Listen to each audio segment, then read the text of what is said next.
good for you medically, not only personally, but for others.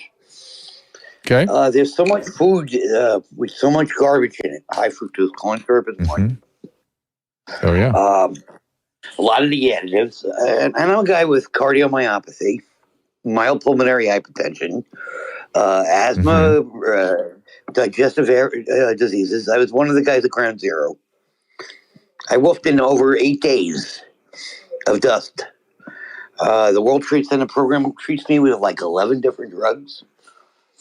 Maybe I'm on too many, but it seems to be the right amount because I'm able to breathe once again, and my color is back. Okay. I had a septicectomy. Okay. So what can I do to help preserve my life longer and stay healthy? Do you know what your ejection fraction is now? Yeah, I can pull it up. It's like 76. Okay. Have you ever had cardiac rehab? I did. I also had pulmonary rehab. I did both. Did you continue doing those exercises? No, because of the pain from the gout and the spinal stenosis. Okay, well, gout should be... All right. So gout should be a completely manageable condition these days. So if your gout is still active, there's something wrong with the treatment. And gout, of course, is urate crystals being deposited, actually getting inside the white cells in your joints, and they lyse the cells, and the severe inflammation occurs. It's severe. But it is a highly, highly treatable condition. So there are some newer medications for gout as well that are extremely effective. So the gout should be treated. The spinal stenosis, are you on painkillers? No, I use medical cannabis. I won't use anything else. Cannabis. Okay, good.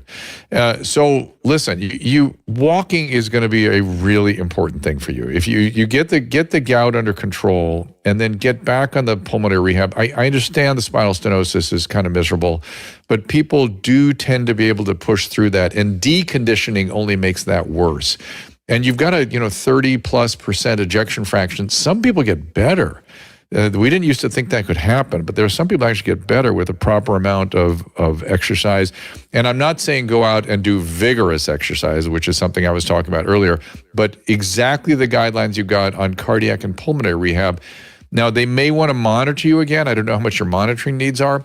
So you could always go back if Medicare will continue to cover it. But you want to do things, and obviously you've mentioned diet.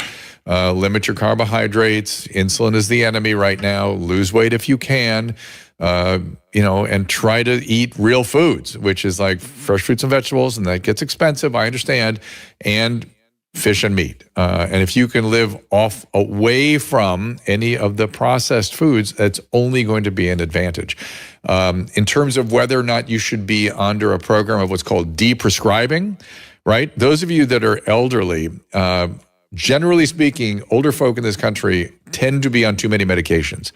And the pharmacy world in particular has been advocating a program of de-prescribing. And I completely support that. Usually, the more medicines, the more potential for harm.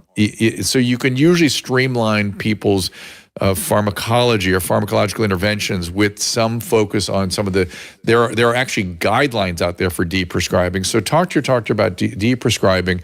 And when you have heart failure and pulmonary hypertension, as you said, you've already bought yourself 5 to 7 medicines just right there.